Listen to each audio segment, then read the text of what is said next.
While he was on his romantic trip, my family was hit with tragedy. And his reaction? It shocked me more than the loss itself. Souvenirs. If you've been following this journey, then you already know there was a possibility that Eric would take off for Valentine's Day to go see Megan. And this morning he did exactly that. He barely paused on his way out. He simply called out to the boys, "I'm going," as if he were heading to the grocery store instead of flying across the country to his girlfriend. Hours later, when Caleb and Dylan started looking for him, it fell on me, as always, to piece together an explanation about work. Not a lie I wanted to tell, but one I had no choice but to shoulder. Eve learned I can't expect anything from him. Not honesty, not effort, not even the bare minimum of consideration. Just because I would handle these moments with truth and gentleness doesn't mean he ever will. Oddly enough, I was proud of myself today. I didn't take the bait. I didn't fall into the same cycle of discussing, debating, arguing. I let him go. Yes, I had a loud, justified reaction last week when he first announced his plans, but since then I haven't given him the emotional sparring he seems to rely on. All I asked for was his flight information, just the time he'd be back so I could plan childcare and logistics. Of course, he didn't give it to me. Maybe he thinks I'm not entitled to know when the father of my children is returning home. Maybe he thinks withholding is power. Either way, he left, and I stayed calm. That surprised even me. We had agreed, multiple times, that he wouldn't visit her again until he had secured a place of his own. He repeated that promise every time we discussed it. And now, another broken word tossed onto the pile. Shocking, and yet not shocking at all. He keeps reminding me that he has every legal right to stay here, to live in this house, to do what he wants. And technically, he's correct. He did put down a deposit on an apartment a few days ago, but now he's claiming he has no idea when he'll actually move. It makes no sense. Unless, of course, staying in my house is cheaper than child support. Eve tried to make this easy. Eve offered him any furniture he wants. Eve offered to split the cost of bunk beds for the boys so he could set their room up quickly. I've practically rolled out a red carpet toward the exit. But still he lingers. Still he drags his feet. Still I wait in this awful in-between. And then a new problem surfaced. Through a mutual friend, someone who used to work with both of us, I learned that Megan recently had COVID.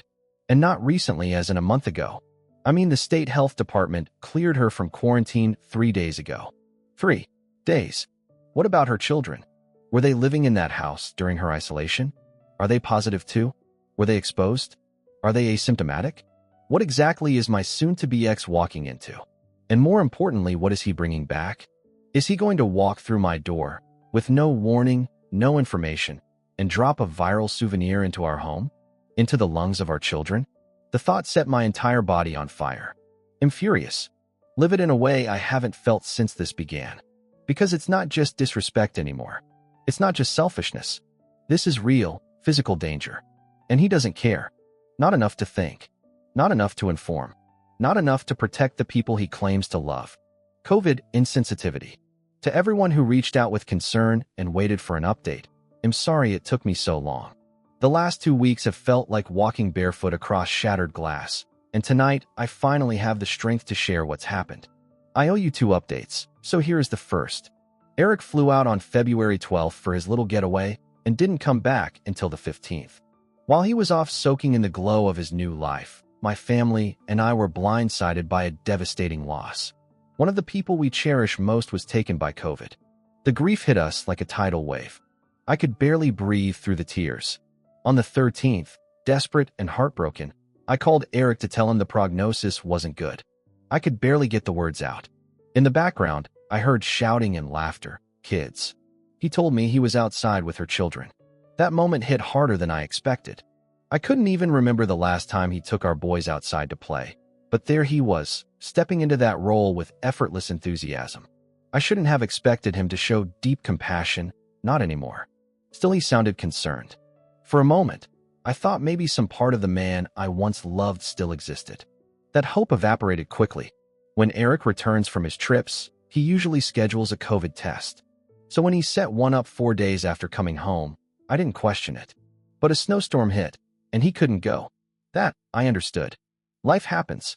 Then he rescheduled. For more days. And again he didn't go. When I asked why, His answer was dismissive and chillingly simple. I feel fine. That was it. That was his entire logic.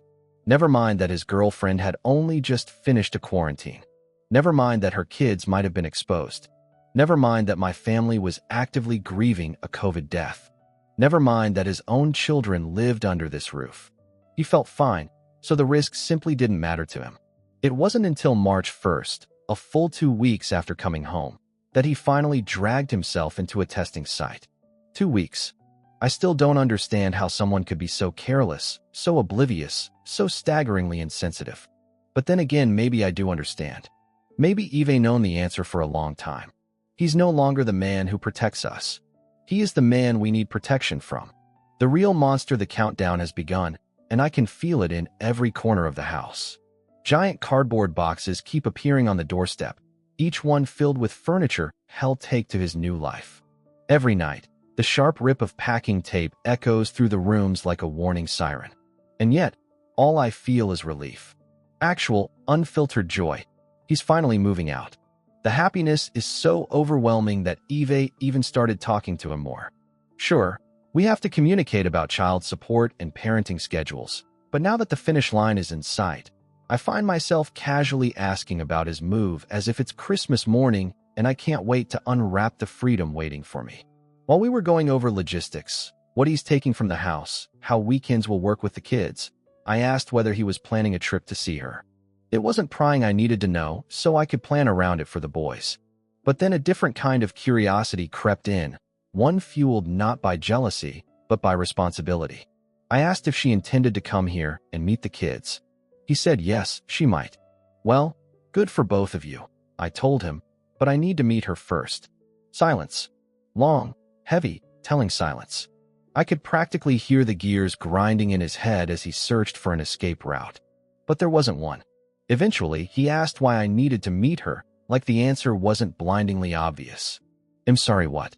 I'm the mother who interviews babysitters, who does background checks on anyone watching the boys for an hour. And he honestly expected me to let our children spend time with a stranger?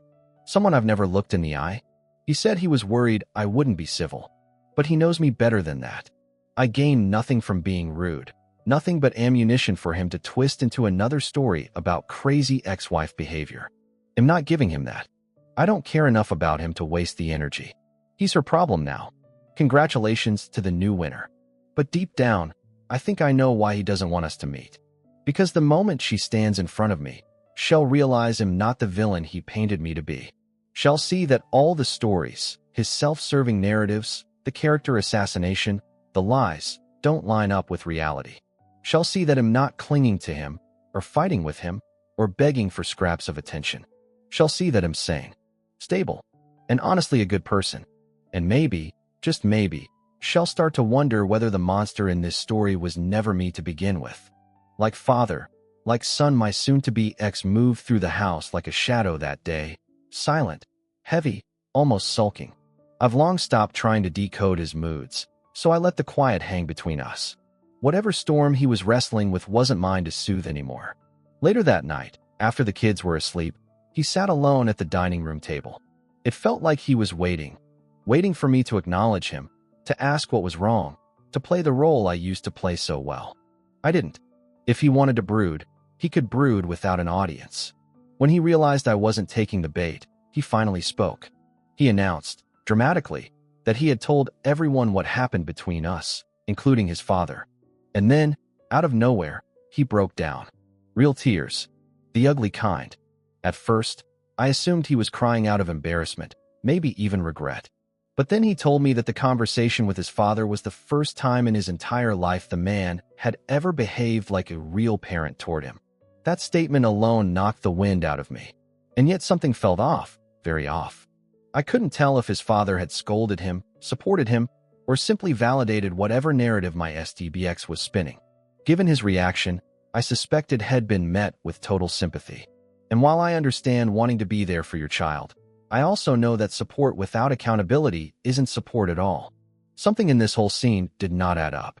Just last week, we celebrated my youngest son's birthday. ID asked my STBX if he wanted to invite his father over for cake. Had texted him several times, but received nothing. Radio silence. Then last night he learned the truth. His dad was out of state. Not for business, but with a woman he's newly dating. At first, that might sound harmless until you realize he asked his wife of 30 years for a divorce barely a month ago. So now my mind is spinning. Is adultery learned? Is abandonment something passed down like an heirloom? Because my father-in-law walked out on my SDBX when he was just 9 years old. Coincidentally, the same age as my own eldest son now, who is 11 in this rewritten version. And here we are again, another generation staring down the same kind of betrayal. I couldn't resist reaching out to my mother-in-law. She confirmed the divorce, but swore there was no infidelity to her knowledge. Yet everything she described, the sudden distance, the needless arguments, the emotional withdrawal, was the exact script my SDBX had followed before he blew up our marriage. And now, knowing there is another woman in the picture, I see the pattern clearly. This family line, the men in it, they don't just make mistakes. They repeat them. They abandon, they deceive, they justify, and they leave others to pick up the pieces. I know people will tell me to tell my mother-in-law about the affair. And I will. She deserves the truth. I just need a little more information before I place that heartbreak into her hands. The moving day came like a storm I'd been bracing for, and when it finally hit, the quiet afterward felt unreal. The basement is so still now that even my own footsteps sound unfamiliar, as if the house itself is breathing easier without all the tension he left behind. A box truck growled up the driveway that morning, and both kids rushed to the window with wide-eyed excitement. I was juggling work, trying desperately to keep them from watching the whole thing unfold. I managed to lure them toward the kitchen table with snacks and schoolwork, well, all except my youngest. He planted himself at the glass like a tiny sentry and refused to budge. For 45 slow, heavy minutes, I listened to the dull rhythm of boxes being dragged out, furniture scraping, the hollow thump of his life leaving mine piece by piece. My little one watched every second, glued to that window. And then the truck pulled away, with my soon-to-be ex following behind in his car, and the world fell strangely quiet. When my youngest finally stepped back, his face was soft, unreadable. I knelt beside him, ready to explain, to help him make sense of the fact that his father had just moved out. But instead, in a voice barely above a whisper, he asked, "Is the truck coming back?" I just stared at him. He wasn't heartbroken about his dad. He just wanted the truck to return. And I still can't decide whether to laugh at the innocence of it or cry at everything else tied to that moment. Eve already scheduled appointments with a child therapist for both kids. They seem steady now, but I know better. Big feelings don't vanish, they simply go underground, waiting for the next crack to slip through. I'm not going to wait for that. Meanwhile, my phone hasn't stopped buzzing. His so-called friends suddenly care about my well-being. Messages on Facebook. Texts. Calls. Let's be real. Some mean well, but most are just thirsty for details. So I gave them exactly what they were asking for. Turns out he hadn't told them the actual story. He left out the part where he traveled across the country in the middle of a pandemic for his mistress. Probably because it makes him look reckless and selfish. Honestly, pick any negative adjective, you'll land close enough. Their wives were floored. They always painted him as dependable, measured, the one you never had to worry about. The safe example. And now? Now he's the warning. As for my mother-in-law, I still haven't laid everything out for her.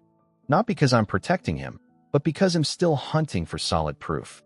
Instead, I gently urged her to look into things herself. In her state, adultery laws still carry weight, and since she and her husband still share a home, it could matter. But she's hesitant. I can hear it in every pause, every shaky breath. The fear of uncovering a truth that would poison every moment of her daily life. I know that fear too well. I lived it. I survived it. Maybe I'm reluctant because I know what it feels like to splinter your own heart in private, while the person who broke it walks away unburdened. He got the thrill of the affair. I got the aftermath. Tell me, why should the cheater get the affair and the relief of never having to confess?